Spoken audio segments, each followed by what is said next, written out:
हरे कृष्ण भक्तों, आओ आज तुम्हें सुनाते हैं भगवान की बनाई 84 लाख जीव जाति में किस तरह से चक्कर काटते हुए कितनी सारी भयंकर कष्टों को झेलकर आज हम ये मानव देह प्राप्त हुए हैं।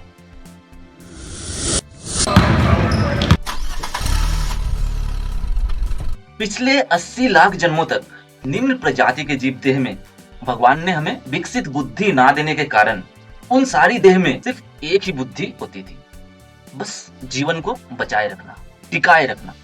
इसीलिए सारी भागदौड़ चलती थी, कहीं से थोड़ी खाने की जुगाड़ कर लूं, अच्छी नींद हो एक जगह की व्यवस्था कर लूं, देह की सुख के लिए एक विकृत लिंग की तलाश कर लूं और रहने के लिए एक जगह की व्यवस्था कर लूं। पर अब तो मैं मानव देह में हूं ना, इस देह में भी हम केवल मात्र भोग और लालसा को पूर्ण करने में ही अपने सारे जीवन को निकाल दे रहे हैं।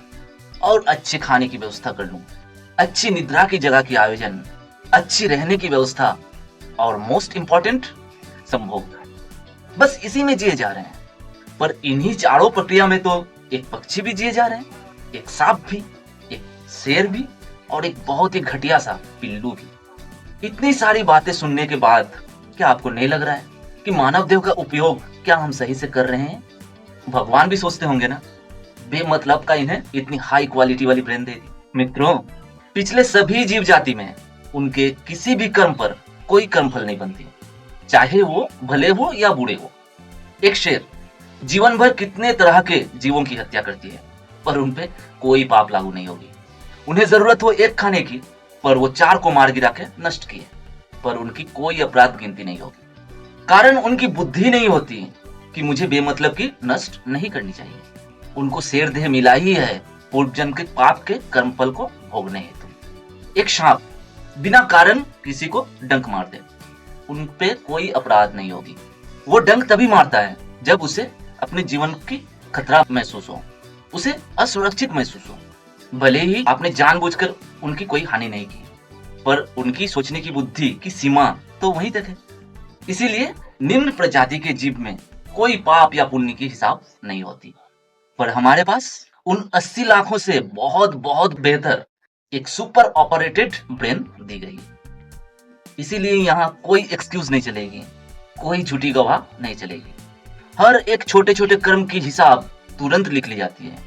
हम कारण या अकारण भी किसी के दिल को दुखा देते हैं, वो भी अपराध की लिस्ट में नोट की जाती है। एक ऑफिस में किसी ऑफिस बॉय से हमेशा ही छोटी छोटी गलती होती ही रहती है, पर हर बारी उसे अनदेखा कर दिया जाता है।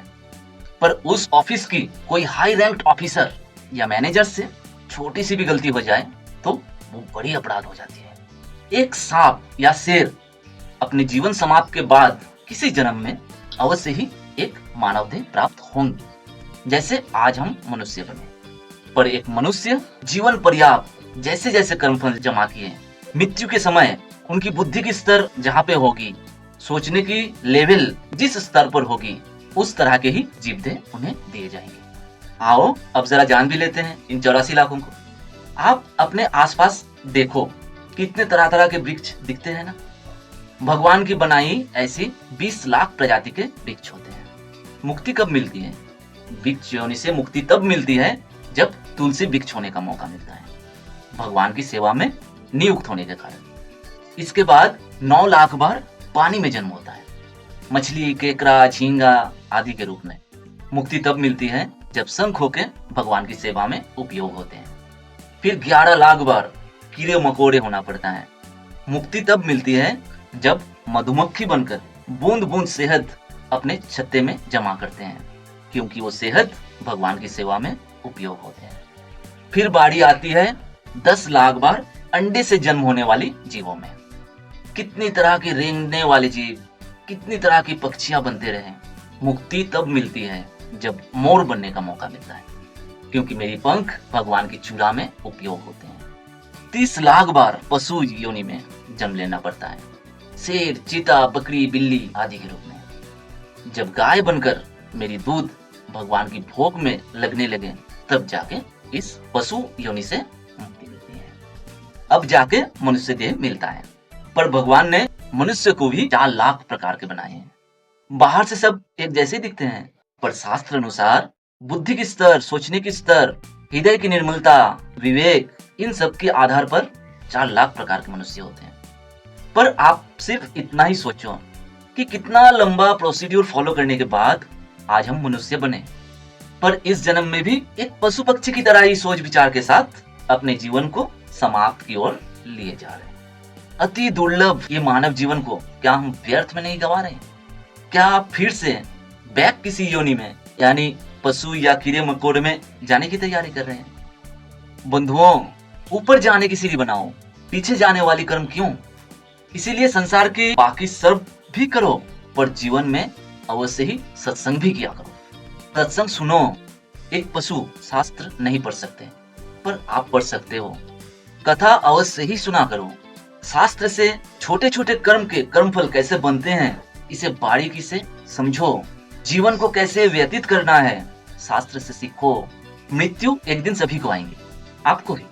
और मृत्यु से कुछ दिन पहले से ये याद भी आएंगे कि जीवन भर जिन चीजों को इकट्ठा करने के लिए पागल की तरह फिरते थे, कुछ भी तो साथ लिए नहीं जा रहा हूँ। पर ऐसा कोई कर्मफल भी तो नहीं लिए जा रहा हूँ जो मुझे निम्न योनि में ले चले। पिछले सारी योनि में आपने देखा, सभी को मुक्ति तभी मिली जब वो डायरेक्टली या इनडायरेक्टली भगवान की सेवा में नियुक्त हुई। पर आप कब लगोगे? हरे कृष्णा।